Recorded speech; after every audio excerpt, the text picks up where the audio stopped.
Hey everyone, today I'm going to show you how to transfer a car title in California really quickly. So this is helpful because if you get the title filled out right away, you can avoid delays, extra fees, and a lot of back and forth later. First, let's talk about what you actually need to do on the front of the California title. So the top portions is mainly for the seller. So this is where the seller and buyer details go, plus the sale price and the odometer reading.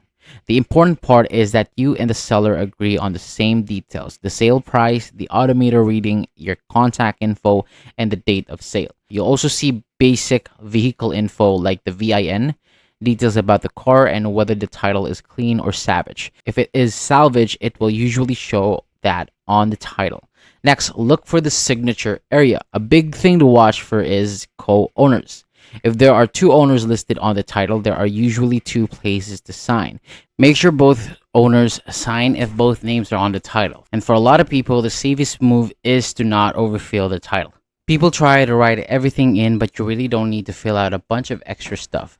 The key here is agree on the details and make sure the title is signed correctly. The date of sale matters a lot. If you wait too long to transfer the title after the sale date, you can get extra fees. The same goes for the odometer reading. Make sure it matches what you and the seller agreed on.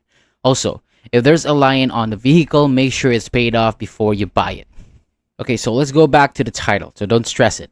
In most cases, you don't need to fill out anything yourself. The title transfer office can handle the parts that need to be completed when your process is transfers.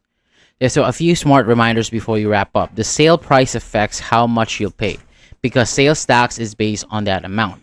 Also, make sure you know whether the car is clean or salvage, and check if the vehicle is up to date on tax, because if it's behind, it can come with extra fees you may not expect. And finally, the seller needs to submit the top portion information online, and whatever the seller submits should match what you're submitting. So thank you so much for watching. That's all for today. For more videos like this, hit the subscribe button and I'll see you on the next video.